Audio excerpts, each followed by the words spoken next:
वडजल, वळई, मरगळवाडी आणि पानवड हद्दीच्या त्रिकोणी शिवाराजवळ असलेल्या घोडेमाळ परिसरात आज एक धक्कादायक घटना उघडकीस आली आहे।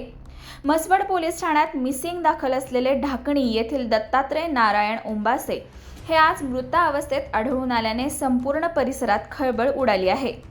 मिळालेल्या माहितीनुसार दत्तात्रय नारायण ओंबासे हे दिनांक 20 पासून बेपत्ता होते। या प्रकरणी त्यांच्या पत्नी सौ रोहिणी ओंबासे यांनी म्हसवड पोलीस ठाण्यात मिसिंगची तक्रार दाखल केली होती। त्या अनुषंगाने पोलिसांकडून सातत्याने शोध मोहीम सुरू होती। आज घोडेमाळ शिवारात काही शेळी पालन करणाऱ्या नागरिकांना एक बेवारस इलेक्ट्रिक स्कूटी संशयास्पद अवस्थेत दिसून आली। याबाबत त्यांनी वळई गावचे पोलीस पाटील आटपाडकर यांना माहिती दिली। पोलीस पाटलांनी घटनास्थळी जाऊन पाहणी केली असता परिसरात संशयास्पद परिस्थिती दिसून आली। त्यानंतर तातडीने म्हसवड पोलीस ठाण्याशी संपर्क साधण्यात आला। माहिती मिळताच म्हसवड पोलिसांनी घटनास्थळी धाव घेतली। तपासादरम्यान मिसिंग असलेले दत्तात्रय नारायण ओंबासे हे एका बोरीच्या झाडाला गळफास घेतलेल्या अवस्थेत आढळून आले। प्राथमिक माहितीनुसार साडीपासून तयार केलेल्या दोरीच्या साहाय्याने त्यांनी गळफास घेतल्याचा अंदाज व्यक्त करण्यात येत आहे। घटनास्थळी त्यांची बजाज चेतक इलेक्ट्रिक स्कूटी देखील उभी असल्याचे दिसून आले।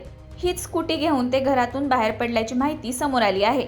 या घटनेची माहिती मिळताच म्हसवड पोलीस ठाण्याचे प्रभारी पोलीस निरीक्षक संदीप पोमण यांनी घटनास्थळी भेट देऊन पाहणी केली।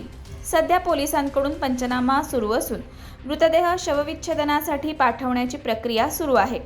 पोस्टमॉर्टम अहवाल आल्यानंतर मृत्यूचे नेमके कारण स्पष्ट होणार असले तरी प्रथमदर्शनी हे आत्महत्येचे प्रकरण असल्याचा अंदाज व्यक्त केला जात आहे।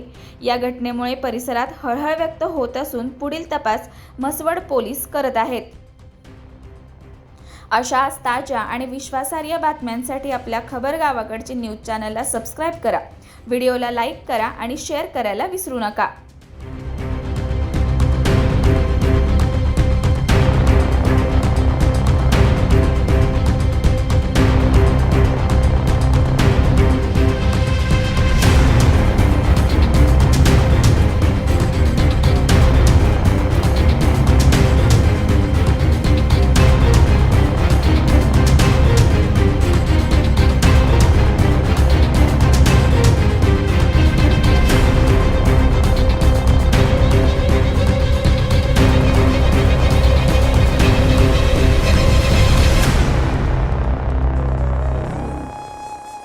अशाच नवनवीन अपडेट्ससाठी आमच्या खबर गावाकडच्या या चॅनेलला सबस्क्राईब करा, आमचे व्हिडिओ लाईक करा आणि शेअर करा।